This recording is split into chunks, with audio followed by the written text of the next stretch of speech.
Hello students, today we are going to start with the new chapter of 11th JEE Mathematics, that is Fundamentals of Mathematics. These fundamentals are very important to understand the various type of functions, their graphs and their applications in the subsequent chapters. So they lay the strong foundation for the 11th and 12th JEE Mains and Advanced Level Mathematics. So in order to start with it, we first need to understand the number system. So in our number system, you all must have heard about real numbers. So let me write one equation for you, that is x square minus 4x plus 3 equal to 0. So in this equation, x square minus 4x plus 3 equal to 0, two values of x satisfy this equation and those two values are 1 and 3. Okay, you all must have studied about this in your previous classes. So these 1 and 3, they both are real numbers.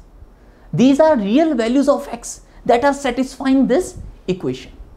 On the other hand, if I write this equation x square plus 1 equal to 0 and ask you to find the x which can satisfy this equation, then your answer will be there is no such x that can satisfy this equation. Why? Because square of a number is a positive, plus 1, again it will be positive. It cannot be equal to 0.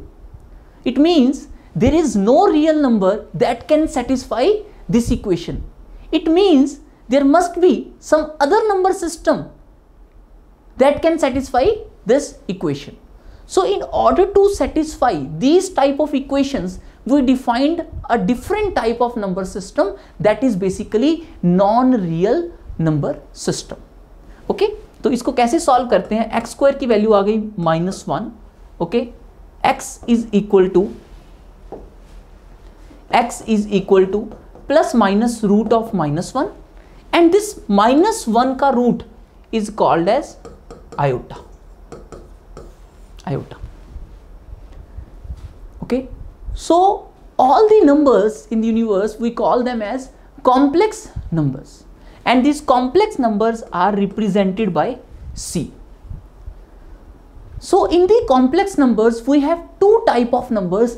One is real number, other is non-real numbers, and real numbers we are representing it by R. Okay, we represent real numbers by capital R. And we have complex numbers. Complex numbers is a set of all the numbers which includes real numbers as well as non-real numbers. Real numbers we are already aware of. Non-real number is something new to discuss in 11th JEE Mathematics. We have the complete chapter on this complex number. We'll discuss its algebra in detail in that chapter. Right now we have just taken the idea what type of numbers are non-real numbers. Okay, under the real numbers we have two different type of numbers. One is rational numbers, other is irrational numbers. Okay, rational number, what is a rational number? Rational number is a number which can be written in the form p by q. For example, we have 4 by 5. So this 4 by 5 is 0.8, right? 4 by 5 is 0.8. So 0.8 is a rational number. Why? Because it can be written in the form p by q. Okay, and similarly we have a number called as 2. 2 is again a rational number. Why? Because 2 can be written as 2 by 1. This is also a rational number. Okay, but some numbers cannot be written in the form p by q. Okay, like we have √2, √3 and so on. Okay, these numbers are irrational numbers. So you already have discussed about these type of numbers, rational as well as irrational. Rational numbers are denoted by q. Rational numbers are denoted by q. Okay, then under rational numbers we have two type of numbers. As we have discussed, 0.8 and 2 both are rational numbers, but 2 is integer, 0.8 is not an integer. So a rational number can be integer or it may not be integer. Okay, and we represent integers by z or I. We represent the integers by Z or I. Okay. Under the integers, an integer may be positive or it may be negative or it may be 0. Right? Any number that can be represented on this number line is called real number. Are you convinced with this? This is any number that can be represented on this number line is a real number. Okay. So among the real numbers we have two type of numbers. One are rational or irrational. Under rational numbers we may have integer or non-integer. So we can see that these 0, 1, 2, 3, these all are positive integers. 0 is obviously 0 and minus 1, minus 2, minus 3, these are negative integers. So these positive integers are represented by Z plus, negative by Z minus, 0 will be 0. Okay. And we have some more terminology in case of integers. Firstly we have natural numbers. So what are natural numbers? Natural numbers are counting numbers 1, 2, 3, 4, 5 and so on. So this is like and so on. And they are denoted by, कैसे denote करते हैं इनको? Denoted by capital N. Similarly we have whole numbers. Whole numbers को कैसे denote करते हैं? Whole numbers. Whole numbers को कैसे denote करते हैं? Denoted by W. Denoted by W. और होते क्या हैं whole numbers? 0, 1, 2, 3 and so on. And we have some more basic terminology in this: prime numbers, composite numbers, twin primes and so on. This all you have discussed in the previous classes, right? Now let's discuss the concept of infinity and not defined. So if I'll ask you a question, what is the answer of 2 by 0? 2 by 0. Some of you may answer me infinity and some of you may answer me not defined. So now tell me, what is the correct answer? Is it infinity or is it not defined? So let's start with a number 0.1. So what is 2 by 0.1? 2 by 0.1 is 20. What is 2 by 0.01? It is 200. So as we keep on decreasing this number, okay, the answer that we are getting is getting bigger, right? 0.001. Answer is okay. So if you will divide 2 by a very small number to 0.000000001,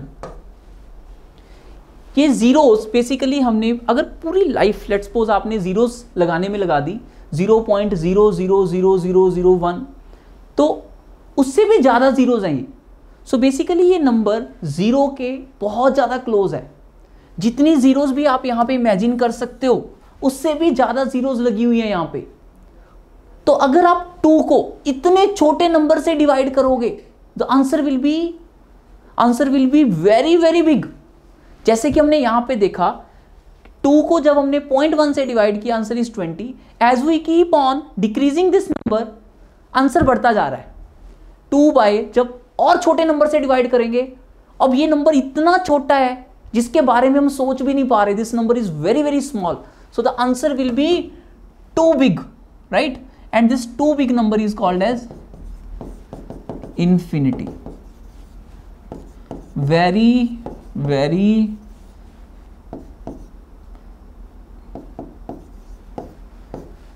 बहुत ही ज्यादा बड़ा number, बहुत ज्यादा बड़ा number, इतना बड़ा कि आपकी इमेजिनेशन के बियॉन्ड है।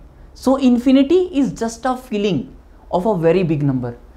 कुछ आप बता नहीं सकते कि ये इन्फिनिटी है या ये इन्फिनिटी है। इन्फिनिटी जस्ट आपके पास एक इमेजिनेशन है बहुत ही बड़े नंबर की, राइट? ओके, सो मतलब आपने लेट्स सपोज आप इन्फिनिटी को लिखने जा रहे हो आपने ये लिखा 99999, तो लाइफ पूरी लगा दी 9 लगाने में। तो आप सोचो पूरी लाइफ में तो बहुत सारे 9 लग जाएंगे। तो ये नंबर भी इन्फिनिटी से छोटा है, इन्फिनिटी इससे भी बड़ा है। मैं एक और 9 लगा दूंगा, आप आओगे एक और 9 लगा दोगे, तो कितने भी 9 लगाते रहो, ये नंबर उससे भी, इन्फिनिटी उससे भी बड़ा है। Infinity is just our imagination of a very very big number. Okay, this is infinity. और इन्फिनिटी को रिप्रेजेंट कैसे करते हैं?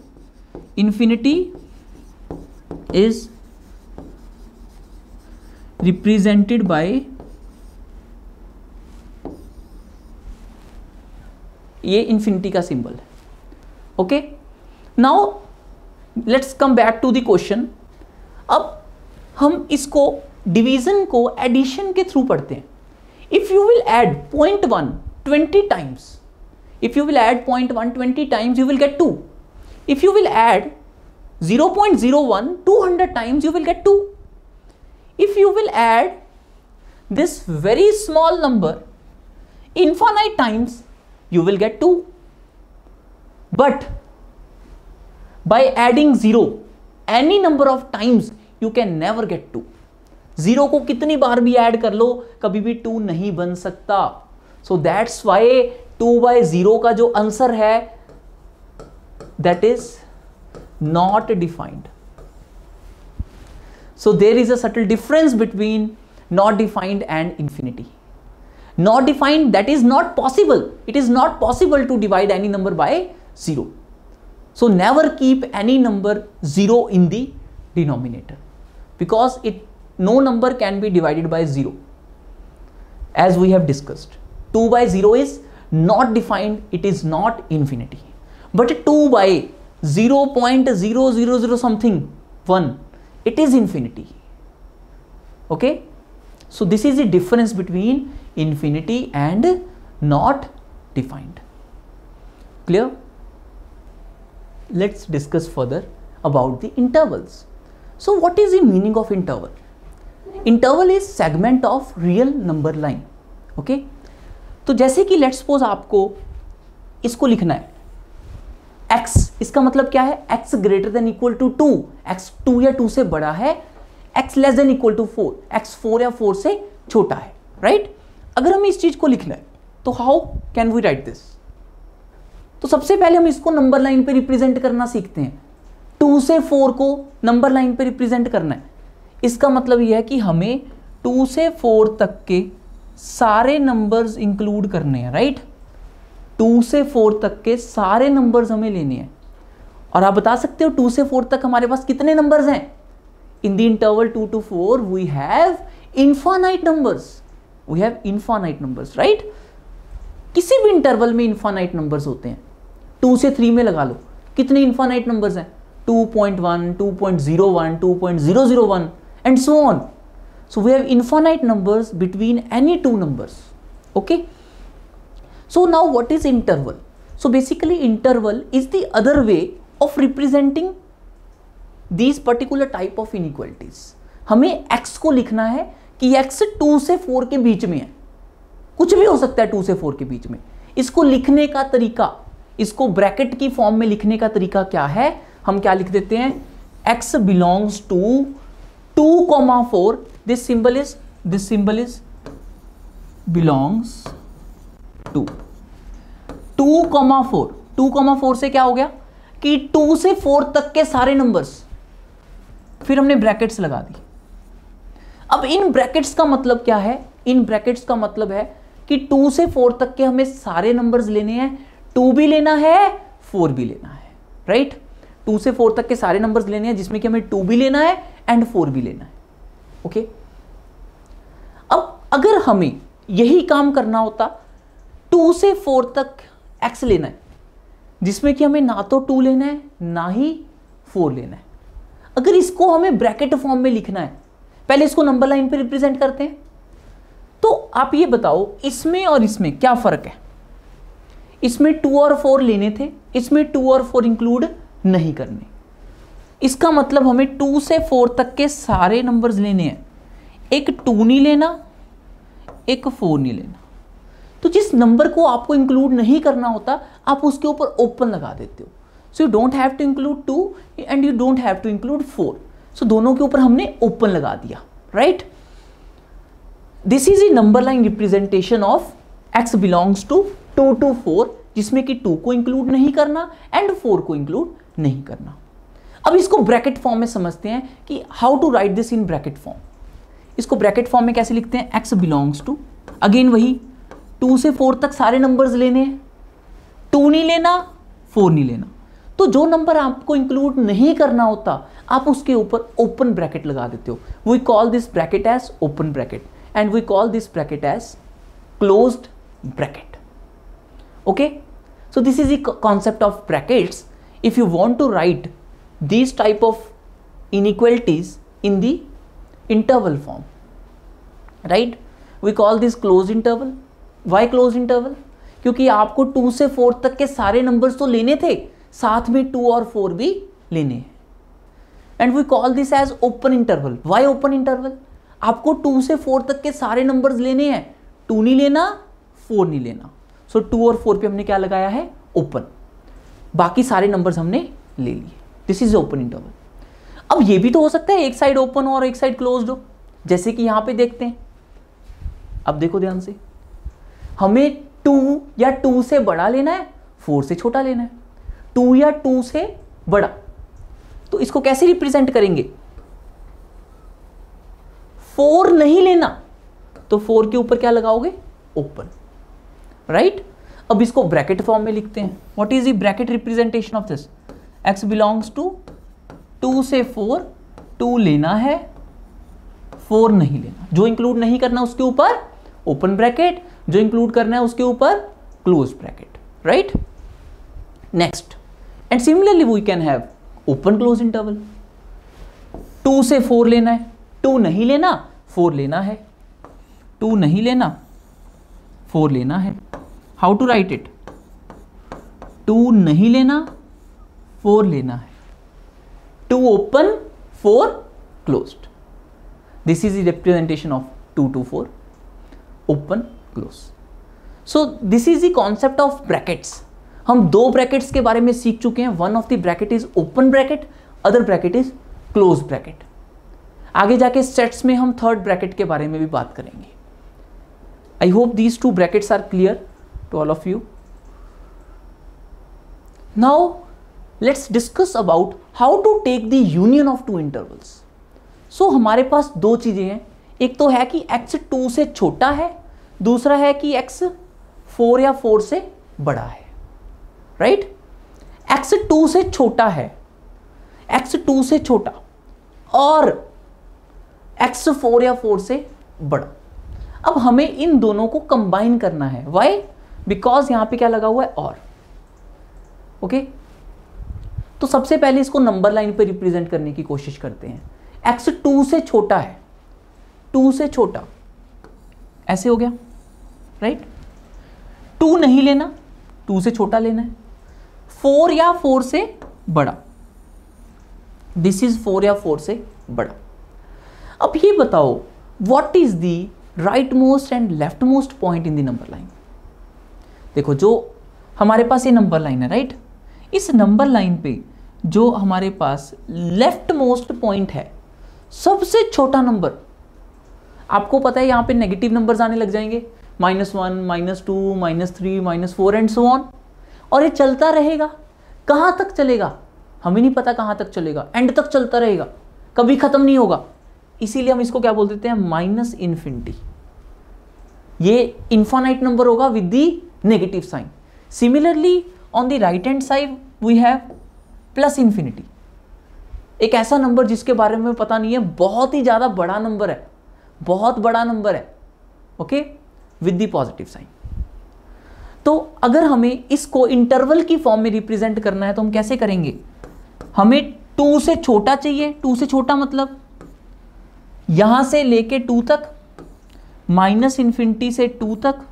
फिर हमें 4 से बड़ा चाहिए, और 4 भी ले सकते हैं हम. तो 4 के ऊपर हम क्या लगाएंगे, क्लोज्ड ब्रैकेट.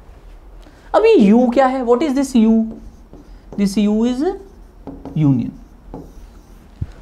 आप दोनों इंटरवल्स को कंबाइन कर रहे हो कि जा तो x 2 से छोटा या फिर 4 या 4 से बड़ा. So you are basically combining both the intervals. Okay, why we are combining? क्योंकि हमारे पास ऑप्शन थी कि जा तो x 2 से छोटा है या फिर x 4 या 4 से बड़ा है. अब some of you may have this doubt कि why we have put this open bracket over here, why not close bracket? ऐसे क्यों नहीं लिखा जब हमें पता ही था कि -∞ से 2 लिखना है, तो -∞ को तो हमें क्लोज लेना चाहिए था. But we have taken open bracket on this. Why? Because -∞ आपके पास एक इमेजिनेशन है. You don't have exact number. -∞ जो भी आप सोचोगे उससे भी छोटा नंबर है, मतलब, और you can say negative number, बड़ा नंबर है विद द नेगेटिव साइन. तो -∞ या इन्फिनिटी ये फिक्स्ड नंबर्स नहीं है. This is just our imagination of a very big number. So that's why हम यहाँ इसके ऊपर ओपन ब्रैकेट ही लगाते हैं, हम क्लोज ब्रैकेट नहीं लगा सकते. Right? So this is a way to take the union of two intervals. आगे बढ़ते हैं. आगे है intersection. Intersection of two intervals. Intersection means the common part of two intervals. Why common? अब देखो क्वेश्चन देखो क्या है. 2x + 1 > 0. तो जब आप इसको सॉल्व करोगे इट विल बिकम x > -½ जब आप इसको सॉल्व करोगे इट विल बिकम x < 5. इन दोनों के बीच में हमारे पास क्या है? एंड, कि हमें x -½ से बड़ा भी चाहिए और 5 से छोटा भी चाहिए. एंड ऑप्शन नहीं है, और नहीं है, यहां पे क्या है? एंड. तो to satisfy both the conditions हमें दोनों का क्या लेना पड़ेगा? Common part. अब कॉमन पार्ट लेते कैसे हैं वो सीख लेते हैं. देखो ये हमारी नंबर लाइन है, this is -½ and this is 5. एक कह रहा है कि 5 से छोटा, एक कह रहा है -½ से बड़ा, एक कह रहा है 5 से छोटा, एक कह रहा है -½ से बड़ा. तो दोनों का कॉमन पार्ट क्या आ गया? ये वाला पार्ट दोनों का कॉमन पार्ट है जो कि दोनों में आ रहा है. And what is that common part? What is that common part? -½ से लेके 5 तक. -½ से बड़ा भी होना चाहिए और 5 से छोटा भी होना चाहिए. Right? This is the common part. And now try the next question. Next question try कीजिए आप.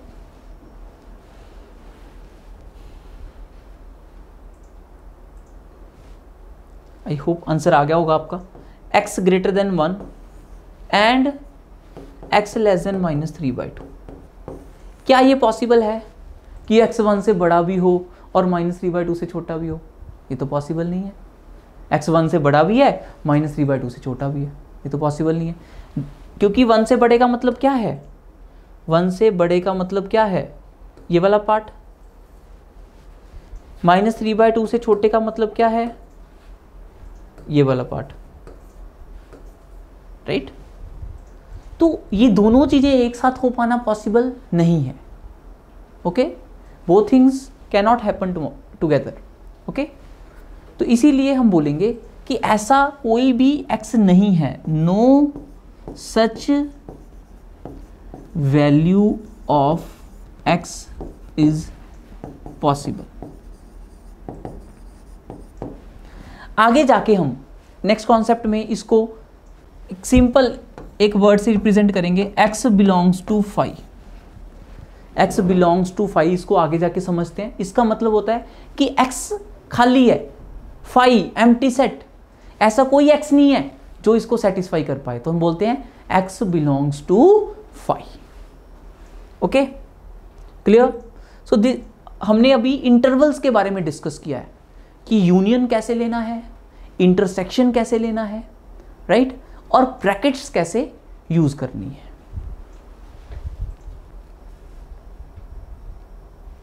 सो now we will discuss about sets. तो हमें थोड़ा सा सेट्स के बारे में पता होना चाहिए. हम ब्रीफली डिस्कस करेंगे सेट्स की बेसिक डेफिनेशन, ताकि जो हमारा इस पर्टिकुलर पार्ट में यूज होगा सेट्स वो हमें आता हो. Now what is a set? Set is just a collection of distinct objects, elements. जैसे कि मान लो मैंने आपको बोल दिया सेट ऑफ 1 2 3 4, आपने लिख दिया 1, 2, 3, 4, उसके ऊपर डाल दी पेरेंथेसिस वाली bracket, this is a set. मान लो मैंने आपको बोल दिया set of vowels, set of vowels कैसे लोगे? सेट ऑफ वॉवल्स क्या होगा? A E I O U, this is set of vowels, right. मान लो मैंने आपको बोल दिया set of odd natural numbers, तो आप क्या लिखोगे? 1 3 5 7 एंड सो ऑन, राइट। तो ऐसे ही what is a set? Set आप जस्ट कुछ एलिमेंट्स का या कुछ ऑब्जेक्ट्स के कलेक्शन को बोलते हैं सेट। अब वो एलिमेंट्स ऑब्जेक्ट्स कुछ भी हो सकते हैं। लिखते कैसे हैं सेट को? एक पैरेंथेसिस ब्रैकेट्स में उन ऑब्जेक्ट्स को कॉमास के साथ सेपरेट कर देते हो, ये हो गया सेट। ओके, नाउ तो अब देखो ये जो हमने सेट के बारे में पढ़ा है, सेट ऑफ रियल नंबर्स जो हमने डिस्कस किया था ना, आर, तो basically R is a set of real numbers. सारे रियल नंबर्स को आर से डिनोट करते हैं। ओके, ऐसे ही set of natural numbers N, set of integers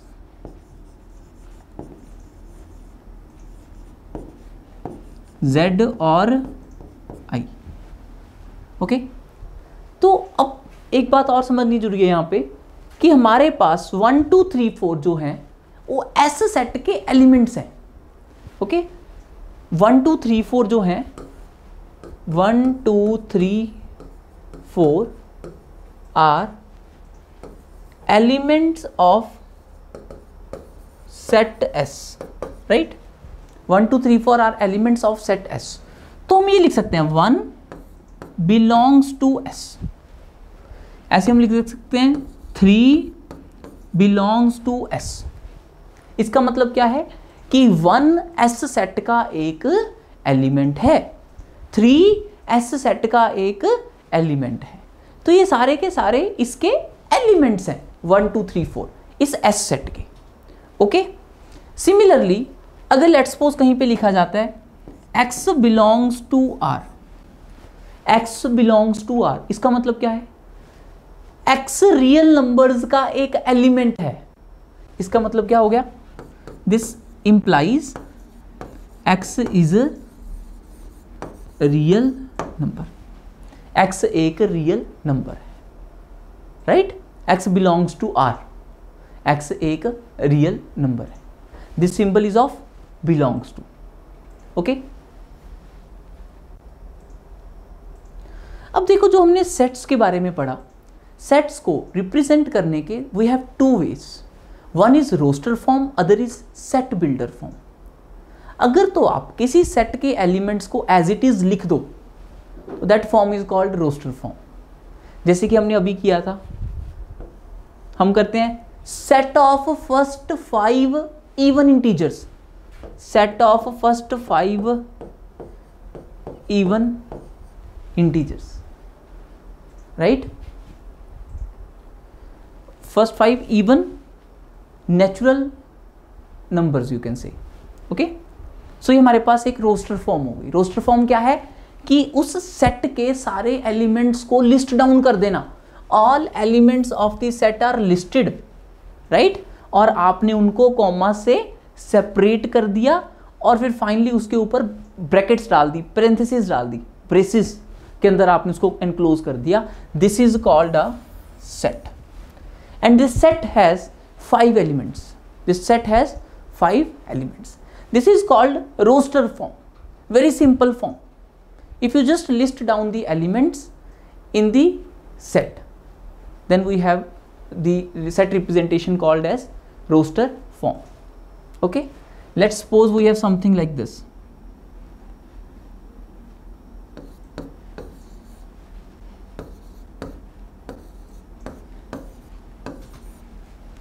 x belongs to 3, 5, 9. What it means? or you can say आपके पास सिर्फ अगर 3, 5 लिखा हो तो इसका मतलब ये नहीं समझना आपको 3 से 5 तक के सारे नंबर्स, नो। यहाँ पे ब्रैकेट्स कौन सी यूज की गई हैं? कर्ली ब्रैकेट्स यूज की गई हैं। तो इसका मतलब बेसिकली क्या है? इसका मतलब क्या है कि ओनली 3 and 5। इसका मतलब 3 से 5 तक नहीं है, इसका मतलब है ओनली 3 and 5। अगर ब्रैकेट से वाली यूज की जाए इसका मतलब 3 से 5 तक एक्सेप्ट 3 and 5। अगर ये वाली ब्रैकेट्स यूज की जाए इसका मतलब 3 से 5 तक इंक्लूडिंग 3 and 5।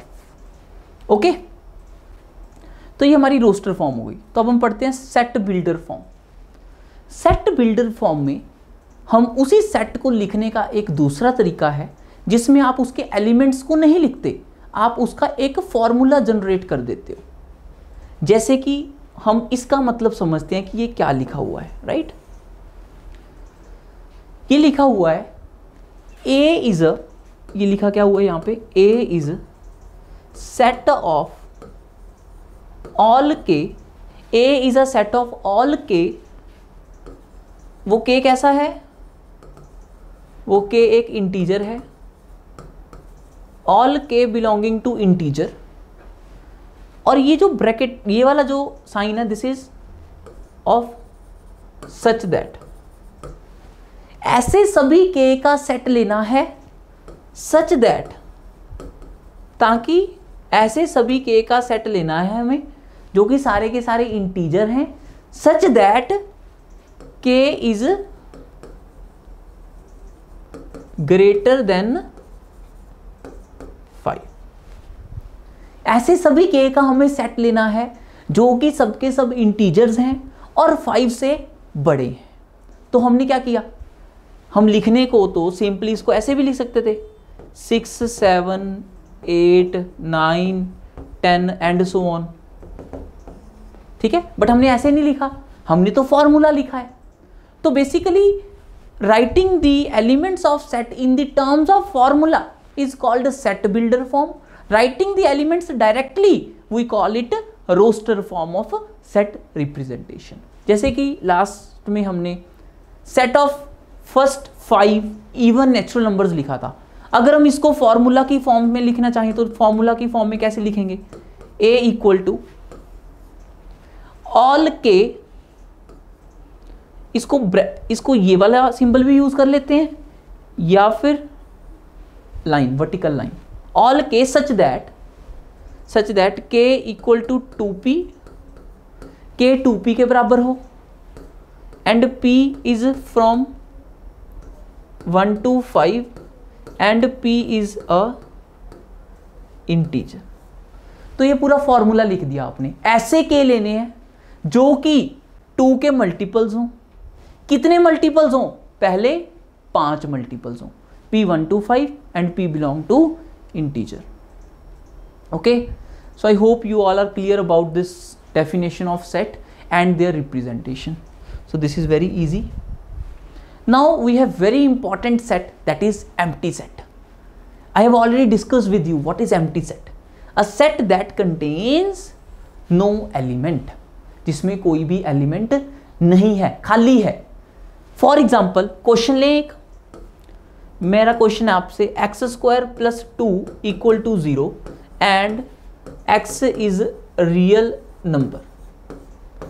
मेरा आपसे क्वेश्चन है कि x एक रियल नंबर है एंड x² + 2 की वैल्यू 0 है। तो बताओ ऐसा x क्या होगा?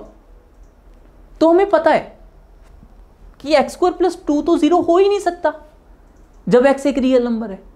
तो x के रियल नंबर होते हुए x² + 2 0 नहीं हो सकता। तो आप कहोगे कि ऐसा कोई भी x नहीं है, नो सच x एग्जिस्ट। और हम इसको ऐसे भी तो लिख सकते हैं, x बिलोंग्स टू 5। 5 को एक तरीका और होता है लिखने का, खाली सेट बना के ना उसको खाली छोड़ दो। It also means empty set 5। Okay, so that's why this empty set is very important, as we have discussed already earlier.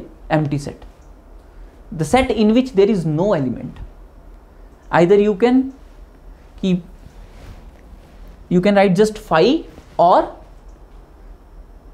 or you can put these two brackets, writing nothing inside the brackets. Okay, so this is a way to write the empty set. Clear? Next we are going to discuss about functions. So functions, these are very very important. तो इसकी सबसे पहले हम basic इसकी terminology को समझने की कोशिश करते हैं कि ये फंक्शन है क्या। ये फंक्शन एक तरीके से एक मशीन की तरह वर्क कर रहा है। आप उसको इनपुट दे रहे हो, इनपुट जा रही है इसके अंदर, आउटपुट बाहर आ रही है। फॉर एग्जाम्पल मैंने एक फंक्शन डिफाइन किया, जनरली ना हम इसको ऐसे रिप्रेजेंट करते हैं एफ ऑफ एक्स। इसका मतलब क्या है कि ये जो फंक्शन है इसका इनपुट वेरिएबल एक्स है। मान लो मैंने एफ ऑफ एक्स रिप्रेजेंट किया, f of x equal to 2x। ये डेफिनेशन है इस मशीन की। ये मशीन क्या कर रही है, ये इनपुट ले रही है, एक्स ले रही है और उसके अकॉर्डिंगली आंसर दे रही है। ठीक है, इस मशीन की डेफिनेशन क्या है, 2 इंटू इनपुट। तो लेट्स सपोज आपने इस मशीन में इनपुट डाली 1, मान लो 1 गया, यहां से 1 गया इसके अंदर, प्रोसेस हुआ, इसको 2 इंटू 1, इसने क्या किया, उस 1 को 2 से मल्टीप्लाई कर दिया और आंसर आ गया 2 और ये आउटपुट इसने दे दी 2। तो फंक्शन की जो आप डेफिनेशन रखोगे उसके अकॉर्डिंग वो मशीन वर्क करेगी। जैसे मैंने यहाँ पे डेफिनेशन क्या रखी है 2x, तो मतलब मैं इसको जो भी इनपुट दूंगा ये मेरे को उस इनपुट का 2 टाइम्स करके रिटर्न कर देगी ये मशीन। ठीक है, हर इनपुट को ये 2 टाइम्स मल्टीप्लाई करके रिटर्न कर देगी। मैं इसको 0.1 दूंगा, ये मेरे को आंसर दे देगी 0.2। मैं इसको 0.5 दूंगा, ये मेरे को आंसर दे देगी 1। तो whatever input I am giving to it, it will multiply that input by 2 and give me the answer as output. Okay, the input, जो मैं इसको इनपुट दे रहा हूं, इस इनपुट को हम नाम देंगे, आगे जाके आप देखोगे, डोमेन का। जो मेरे को आउटपुट मिल रही है हम इसको नाम देंगे रेंज का। तो फंक्शन में ये 2 टर्म्स बहुत ही ज्यादा इंपॉर्टेंट हैं, डोमेन एंड रेंज। हम कुछ इनपुट दे रहे हैं उस फंक्शन को, that is called as domain. जो हमें आउटपुट मिल रही है that is called as range. तो फंक्शन को और एक हम इसकी एनालॉजी डिस्कस करते हैं। हाउस होल्ड एप्लीकेंट्स में हम एक मिक्सर यूज करते हैं, ग्राइंडर, राइट। उस ग्राइंडर में आप कुछ डालते हो, दैट इज इनपुट। वो ग्राइंडर को आप ग्राइंड करते हो उसको, और कुछ आपको आउटपुट मिलती है, राइट। तो फंक्शन भी कुछ वैसे ही वर्क करता है, like a grinder. You give input to it, okay, it will apply the function और it will apply the definition of function as per given, and then it will give you the output. Okay, so example के तौर पे हम सबसे पहले example discuss कर रहे हैं एक्स क्यूब का। हमारे पास एक फंक्शन है f of x equal to x cube. तो इस फंक्शन का काम क्या है कि जो भी आप इसको इनपुट दोगे, लेट्स सपोज आपने इसको इनपुट दी 1, ये क्या करेगा, 1 का क्यूब करके आपको रिटर्न कर देगा। आपने इसके अंदर 1 डाला, आपको आंसर भी 1 मिल गया। लेट्स सपोज आपने इसको इनपुट दी 2, इसने आपको आंसर क्या दे देगा, 2 का क्यूब दैट इज 8। तो whatever input you will give to it, ये उसका क्यूब करेगा और आपको रिटर्न कर देगा, right. So this is the working of a function. अब मैंने अगला फंक्शन डिफाइन किया f x equal to 1/x। इस फंक्शन का काम क्या है कि जो भी इनपुट तेरे को मिले 1 के साथ उसको डिवाइड करके you have to return. Let's suppose हमने इसको इनपुट दी 2, ये आंसर क्या दे देगा, 1/2। Let's suppose input is 3, answer is 1/3। Let's suppose input is 1, answer is 1। Let's suppose input is 1/5, answer is 5. So whatever input we will give to it, it will reciprocate that 1 by input, okay, and then give it to us as an answer, okay. So f x equal to 1/x। ऐसे ही हम और भी different type के functions को discuss कर सकते हैं। एक और फंक्शन है 2 की पावर x। 2 की पावर x में भी लेट्स सपोज आपने डाला 1, आपको आंसर मिलेगा 2 की power 1 that is 2। Let's suppose हमने इसमें इनपुट किया 2, 2 की पावर 2 इज 4, हमने इसमें इनपुट किया 4, 2 की power 4 is 16 and it will go on like this. तो जो भी हम इनपुट डाल रहे हैं उसके अकॉर्डिंग हमें आंसर मिल रहा है, आउटपुट मिल रही है। तो output depends on the input as well as on the definition of the function. जैसे कि 1 इनपुट आपने जब इसमें करी थी तो आंसर 1 आया था, इसमें भी 1 आया, बट इसमें वो आंसर 2 आया। तो आउटपुट क्या आएगी ये कौन बताएगा? फंक्शन की डेफिनेशन।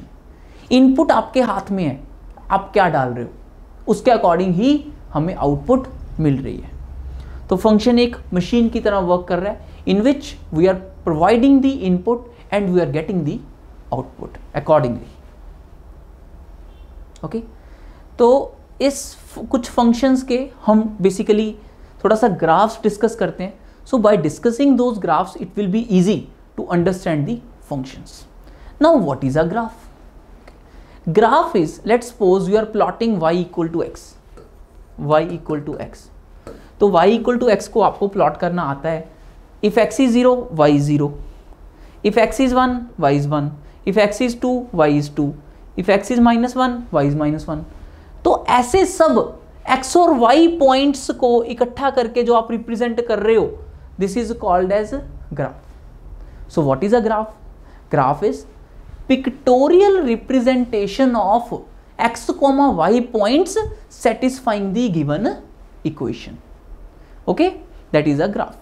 जितने भी x, y points उस given equation को satisfy कर रहे हैं, उन सबको प्लॉट करने से, उन सबको पिक्टोरियली बेसिकली रिप्रेजेंटेशन जो है that is called as a graph. जैसे कि हमारे पास एग्जांपल है y is equal to x plus 2। Let's draw the graph of this. Okay, y equal to x plus 2, right? Let's draw it, right? y equal to x plus 2। पहले कुछ points निकालते हैं जो कि इसको सेटिस्फाई कर रहे हैं। If x is 0, if x is 0 y is 2, if x is 1 y is 3, if x is 2 y is 4 and so on। ठीक है, x 0 है तो y 2 है, x 1 है तो y 3 है, राइट? x 2 है तो y 4 है, ठीक है? y 0 है जब x -2 है। तो इन सब पॉइंट्स को जब हमने ड्रॉ किया तो हमारे पास ग्राफ आ गया y equal to x plus 2। तो आपने ये ग्राफ 10th में लीनियर इक्वेशन इन 2 वेरिएबल में भी डिस्कस किए होंगे। तो वही कुछ ग्राफ्स हैं, राइट? सिंपल सी बात है, y equal to x square. तो if you will do the questions of functions using graphs then it will be very easy for you to understand them, and also you can do the advance questions if you will try the questions of functions via graphs. Okay, y is equal to x square, y equal to x square।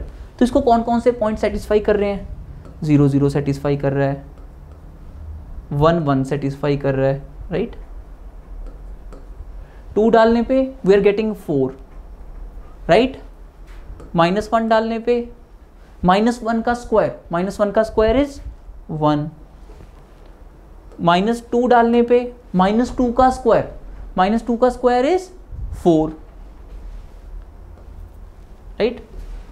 तो इन सब points को जब हमने put करके देखा और सबको plot करा तो हमारे पास कुछ ऐसा ग्राफ बना। ये किसका ग्राफ है? ये y equal to x square का ग्राफ है। This is the graph of y is equal to x square. Okay, तो ऐसे ही हम डिफरेंट टाइप के फंक्शंस के ग्राफ्स बना सकते हैं। So in the next lecture basically हम ग्राफ्स के बारे में ही डिस्कस करेंगे, डिफरेंट टाइप ऑफ फंक्शंस के ग्राफ्स। ओके, क्योंकि अगर हमें ग्राफ्स का आइडिया हो गया तो अगर आप फंक्शंस को ग्राफ्स के साथ रिलेट करने लग गए तो things will be very easy. आप माइंड में उसका ग्राफ बना के कुछ क्वेश्चंस के आंसर्स डायरेक्टली दे सकते हो।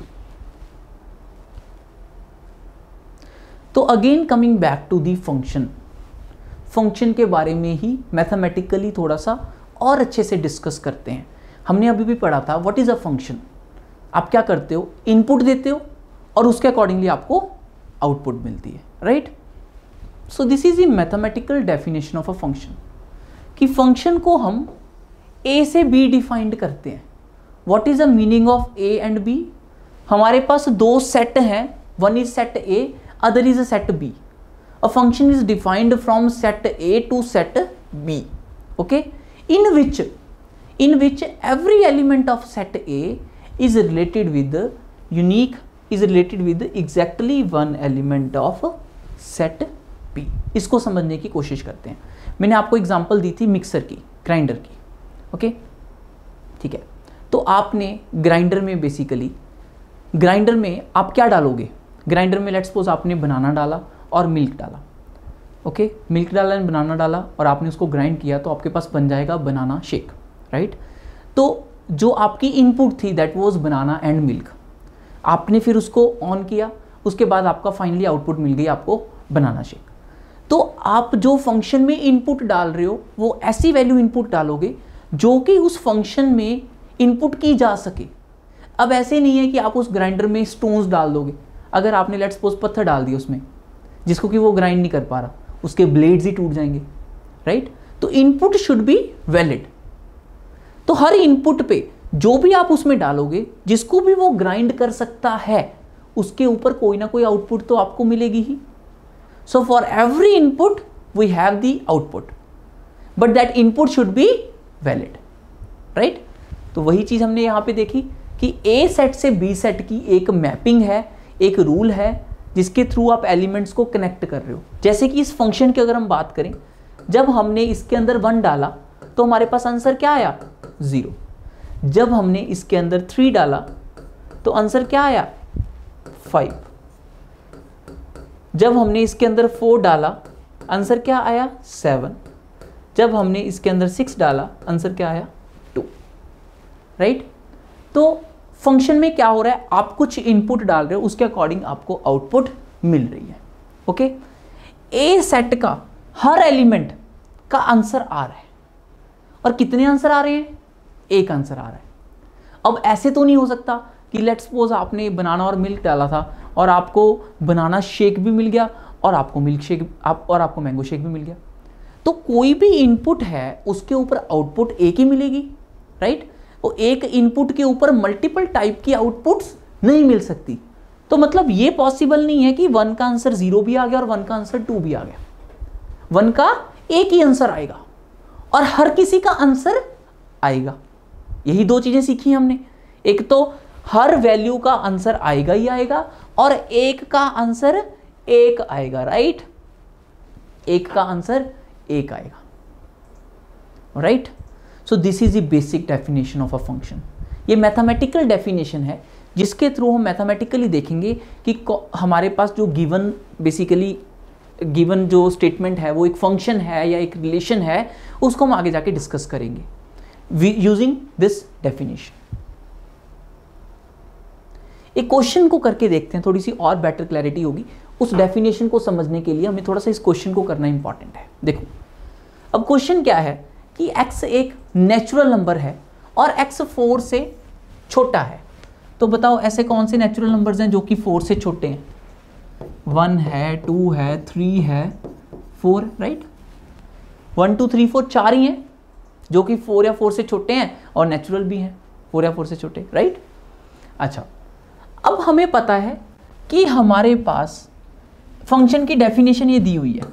What is f1? 1 का आंसर क्या आ गया? 2 into 1 minus 1, 1। What is f2? What is f2? 4 minus 1, 3। What is f3? 5। What is f4? What is f4? 7। ठीक है, हर वैल्यू का जो हमारे पास आंसर है वो किसके ऊपर डिपेंड कर रहा है? वो डिपेंड कर रहा है कि फंक्शन की डेफिनेशन क्या है। ठीक है, फंक्शन की डेफिनेशन क्या है उसके ऊपर डिपेंड कर रहा है। अब इसको मैपिंग की फॉर्म में लिखते हैं, ठीक है। हमारे पास इनपुट क्या क्या थी, 1 2 3 4 और आउटपुट क्या क्या आई, 1 3 5 7। तो 1 की आउटपुट 1, 2 की 3, 3 की 5, 4 की 7, right. This is the functional mapping representation of this particular function fx equal to 2x minus 1। उसने हमें बता दिया था कि इनपुट आपको क्या लेनी है, आउटपुट हमें पता था क्या आएगी, हमने उसको रिलेट करके बता दिया। तो ये फंक्शन में आपने इनपुट करी, this is your input and this is the output, 1 3 5 7 ये आपकी आउटपुट है इस पर्टिकुलर फंक्शन की, राइट। तो अब मैंने आपको फंक्शन की डेफिनेशन समझाई थी कि फंक्शन कब होता है कब नहीं होता, ठीक है। तो आपको गिवन मैपिंग डायग्राम से ये बताना है कि which of the mapping represents a function and which one not. बताइए कौन सी मैपिंग है जो कि फंक्शन को रिप्रेजेंट कर रही है, कौन सी मैपिंग फंक्शन को रिप्रेजेंट नहीं कर रही, सोचो। अब फर्स्ट में देखते हैं क्या क्या कंडीशंस थी। There were 2 conditions. एक तो हर वैलिड इनपुट का आंसर होना चाहिए, first condition. What was second condition, कितने आंसर होने चाहिए हर वैलिड इनपुट के, एक आंसर होना चाहिए, ठीक है। एक से ज्यादा आंसर नहीं हो सकते। तो देख सकते हैं हम यहाँ पे हर इनपुट का आंसर है, ठीक है। फर्स्ट केस में हर इनपुट का आंसर है बेसिकली, और हर इनपुट के कितने आंसर्स हैं, एक एक आंसर है। इसका भी एक आंसर है, इसका भी, इसका भी, इसका भी। तो yes, this is a function, okay. अच्छा, नेक्स्ट में देखो, नेक्स्ट फंक्शन है कि नहीं बताओ। 2 कंडीशंस हैं, एक तो हर का आंसर होना चाहिए, x1 का कुछ आंसर है, x2 का आंसर है, x3 का आंसर है, x4 का भी आंसर है, हर किसी का आंसर है, ठीक है। दूसरी कंडीशन क्या थी कि हर किसी का एक एक आंसर होना चाहिए। हाँ जी, एक एक आंसर ही तो है। एक आंसर 2x का है, बट हर x का तो एक ही आंसर है ना। Yes, so this is also a function, ठीक है। अच्छा, अब अगले को देखते हैं। अगले में क्या दिक्कत है, क्या ये फंक्शन है या नहीं है। This is not a function. Why not a function, इसका क्या करोगे, x4 का तो आंसर ही नहीं है, x4 का तो कोई भी आंसर नहीं है। सो that's why this is not a function.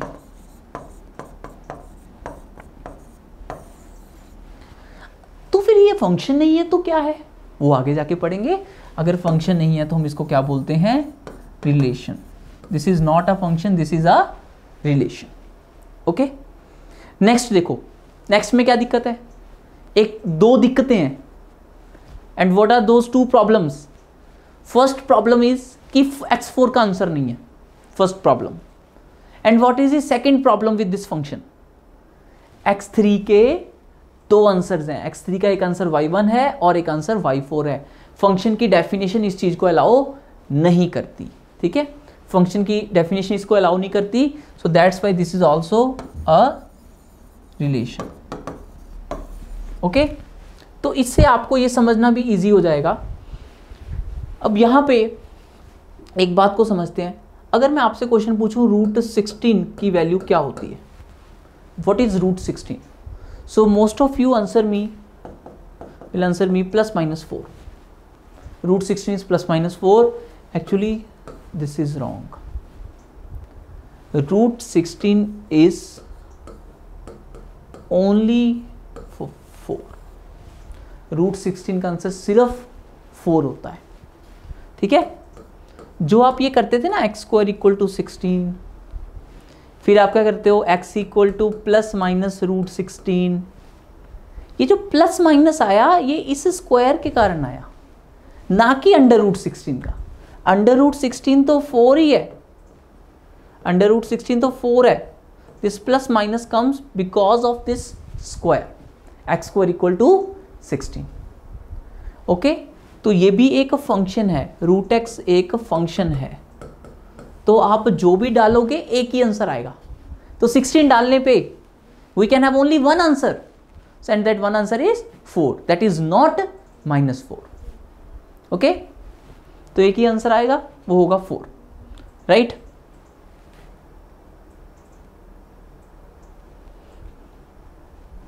तो ये हमने फंक्शन की डेफिनेशन देखी है बेसिकली, उससे हमने रूट वाला कॉन्सेप्ट भी समझ लिया, राइट। अब फंक्शन में जैसे कि मैंने आपको बताया कि आप कुछ इनपुट डालते हो और आपको आउटपुट मिलती है, एंड जो इनपुट है उस इनपुट को हम बोलते हैं डोमेन, और जो आउटपुट है उस आउटपुट को हम बोलते हैं range. So what is domain?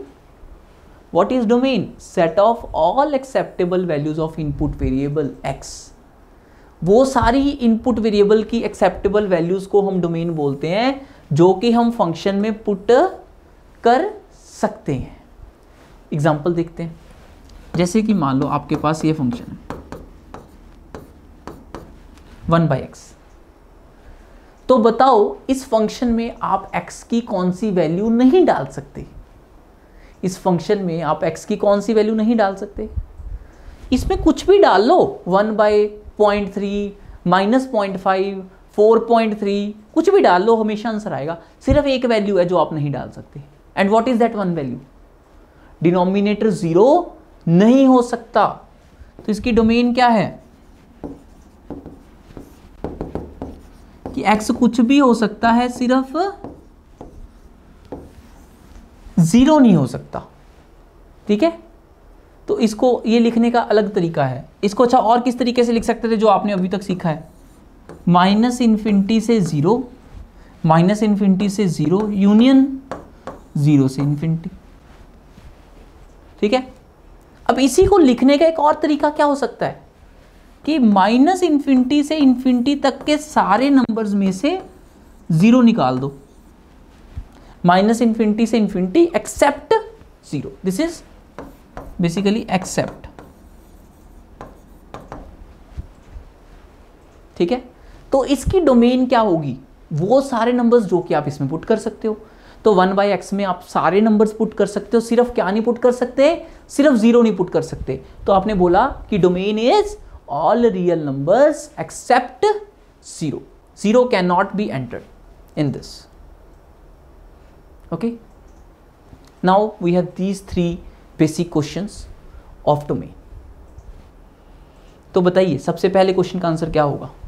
Solve them questions quickly. First की डोमेन क्या होगी? 1/x - 3। हमें पता है कि denominator can not be 0, so basically x can be anything, it can not be 3। तो आप बोलोगे x belongs to all real number except 3। All real numbers में कुछ भी हो सकता है, सिर्फ 3 नहीं ले सकते हम x को, राइट? ओनली 3 नहीं ले सकते, बाकी कुछ भी आप ले सकते हो। अच्छा, 9 + x², 9 + x² की अगर हम बात करें, 9 + x² में आप x को क्या क्या डाल सकते हो? 9 + 0.5 का स्क्वायर डाल सकते हो, √2 का स्क्वायर डाल सकते हो, है ना। और क्या डालना चाहते हो? 0 डालना चाहते हो, लो 0 डाल लो। नेगेटिव नंबर डालना चाहते हो, नेगेटिव नंबर डाल लो। कोई रिस्ट्रिक्शन ही नहीं है। 9 + x² में जो भी आप डालना चाहते हो डालो। ऐसी कोई x की वैल्यू है ही नहीं जो आप इसमें डालो और इसका आंसर नॉट डिफाइंड आ जाए। तो इसलिए आप बोलोगे कि x can be any number.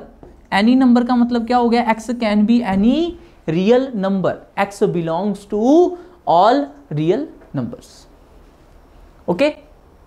Next try करो। √4 - x, √4 - x। तो आपको पता है अंडर रूट के अंदर नेगेटिव नंबर अगर हो गया, √-1, ये क्या है? एक नॉन रियल नंबर है। अभी हम किसकी बात कर रहे हैं? रियल नंबर्स की। तो हम नहीं चाहेंगे कि अंडर रूट के अंदर नेगेटिव बने।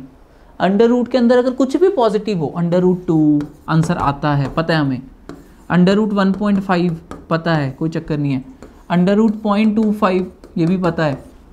तो अंडर रूट के अंदर जो भी नंबर है that has to be non negative. Non negative का मतलब क्या होता है कि वो नंबर नेगेटिव नहीं होना चाहिए। तो 0 भी हो सकता है और पॉजिटिव भी हो सकता है। तो मैंने बोला कि अंडर रूट के अंदर वाले नंबर को ग्रेटर देन इक्वल टू आपको 0 लेना पड़ेगा, वहां से आ गया x less than equal to 4, सर आ गया x belong to -∞ to 4, x belongs to -∞ to 4, right. तो बेसिकली हमने डोमेन का मतलब समझ लिया। What is domain? Domain is the set of all those values that you can enter in that particular function to get the valid outputs, okay?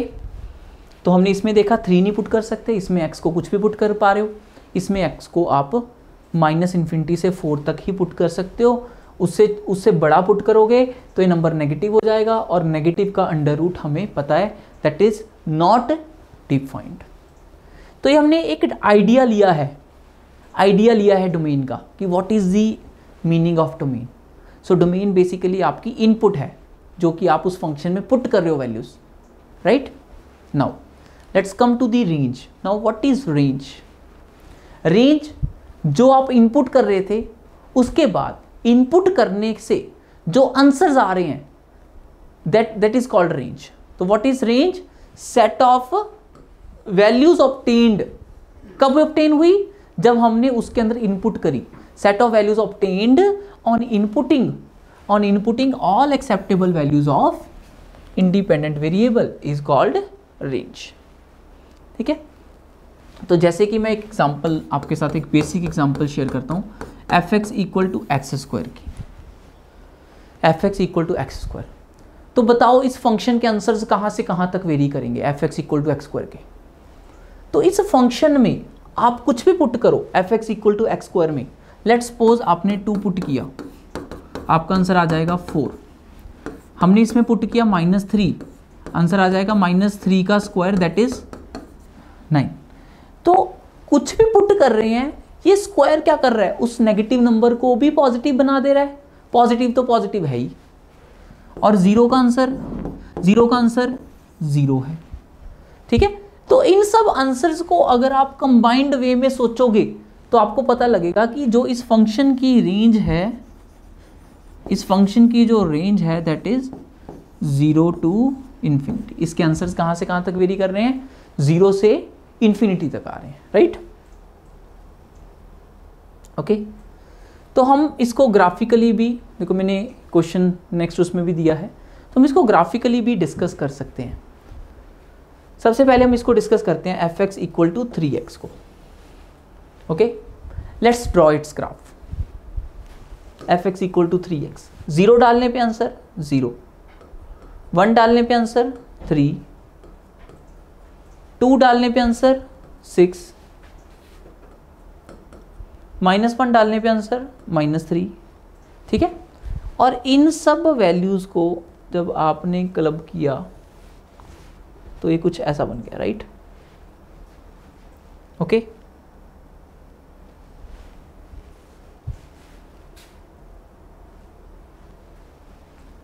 कुछ ऐसा बन गया हमारे पास। तो इस फंक्शन का जो हमारे पास, this was input and this is output. आप कुछ इनपुट कर रहे थे, उसके अकॉर्डिंग आपके पास आउटपुट आ रही थी। ये हमारे पास बोर्ड की लिमिटेशंस हैं, अदरवाइज ये इन्फानाइटली एक्सटेंड हो जाएगा, राइट, नीचे तक चला जाएगा। तो इसके आंसर्स कहां से कहां तक आ रहे हैं? -∞ से लेके इन्फिनिटी तक। रेंज क्या है? -∞ से लेके इन्फिनिटी तक। कोई भी आंसर आप सोचो, जो भी आंसर आप लेना चाहते हो, लेट्स सपोज आप आंसर लेना चाहते हो 4, तो आप x को क्या पुट कर दोगे? 4/3। तो जो भी आप आंसर लेना चाहते हो उसके according we can put that value of x accordingly to get the particular answer, and we can get any answer. तो दैट्स वाई इस क्वेश्चन में जो रेंज आ रही है that is from -∞ to infinity. For range basically we have to look at the y axis, for domain we have to look at the x axis. अब fx equal to x square की बात करते हैं। fx equal to x square, तो हमने अभी अभी देखा था कि इसका जो ग्राफ बना था वो कुछ ऐसे बना था, राइट, ऐसे ग्राफ बना था इसका। तो हम ग्राफ से देख पा रहे हैं कि 0 से बड़े जितने भी आंसर्स हैं वो सारे के सारे ऑब्टेनेबल हैं। ये आंसर भी आ रहा है, ये भी आ रहा है, ये भी आ रहा है, सारे के सारे आंसर्स तो आ रहे हैं 0 के बाद। जीरो से बड़े, जीरो या जीरो से बड़े जितने भी आंसर्स हैं, all of those answers are obtainable, right. कभी भी नेगेटिव आंसर नहीं आ रहा। क्या कभी आंसर आप जीरो से छोटा ले पा रहे हो? कभी भी नहीं ले पा रहे। हमेशा आपके पास F x equal to x square में जीरो या जीरो से बड़े आंसर्स आ रहे हैं। ओके, सो दैट्स वाई इस पर्टिकुलर क्वेश्चन में जो हमारे पास रेंज है, रेंज इज 0 टू इन्फिनिटी। तो जो रेंज है ना, डोमेन निकालना इज क्वाइट इजी। डोमेन तो आप सिंपली देख लेते हो कि क्या डालें इसमें ताकि फंक्शन डिफाइंड रहे। रेंज के लिए या तो हमें ग्राफ बना के देखना होगा, या फिर आगे जाके हम कैलकुलस जब पढ़ेंगे तो कैलकुलस के थ्रू हम रेंज के क्वेश्चंस को करेंगे। Right now we are just getting the idea about these terms, basically domain क्या होती है और रेंज क्या होती है। Okay, right. तो नेक्स्ट लेक्चर में हम रेंज एंड डोमेन के ऊपर बेसिस पे कुछ और क्वेश्चंस करेंगे, जिसमें कि ग्राफ्स, रेंज एंड डोमेन तीनों चीज़ों को मिक्स करके पढ़ेंगे to have the better understanding of the range and domain. Okay, thanks.